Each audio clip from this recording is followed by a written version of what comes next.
il faut que l'immigration redevienne, ou un rite initiatique comme celui que j'avais rencontré, c'est-à-dire on part pour devenir un homme, mais ça avant, c'est fini ça, c'est fini. L'immigration pas voulue, illégale, c'est les condamner à l'enfer, ces mecs, ces femmes, ces enfants, etc. Et il faut arrêter ça vite. Et la seule solution, c'est d'aider au développement des pays. Il faut les aider à vivre mieux chez eux. C'est très, très, très, très important. C'est très important. Et moi, je suis fier que vous m'ayez demandé d'animer, de modérer. Je ne sais pas si je suis un modérateur, mais j'aime bien faire parler les gens. J'aime ça, surtout quand j'ai de la considération pour eux, comme j'ai de la considération pour Matin du Soleil.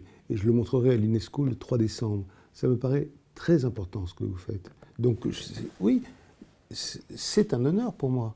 L'aventure humaine, l'histoire de notre espèce, c'est aussi une histoire de migration. Notre espèce émerge en Afrique, puis petit à petit va coloniser toute la planète. Il y aura ensuite des plus grandes migrations une fois cette colonisation établie. Mais c'est une histoire qui se fait à des rythmes lents.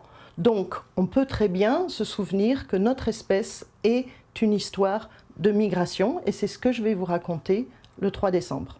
Trop souvent, les migrations se pensent comme un reflet de la misère du monde, comme une menace qu'il s'agirait d'endiguer. Bien entendu, cette dimension sécuritaire et humanitaire existe.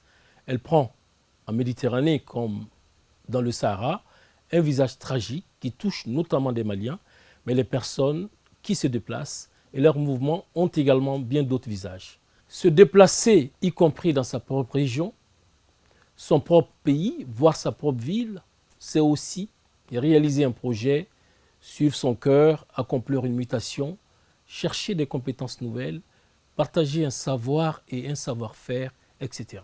Créer un monde où tous peuvent se déplacer parce que nul n'y est contraint.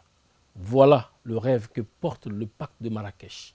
Y réfléchir pour mieux en comprendre les possibilités concrètes. Voilà l'objet de la réunion du 3 décembre 2019 à l'UNESCO qui se fera avec la participation de l'association humanitaire Matin du Soleil et le plein soutien de la délégation permanente du Mali auprès de l'UNESCO.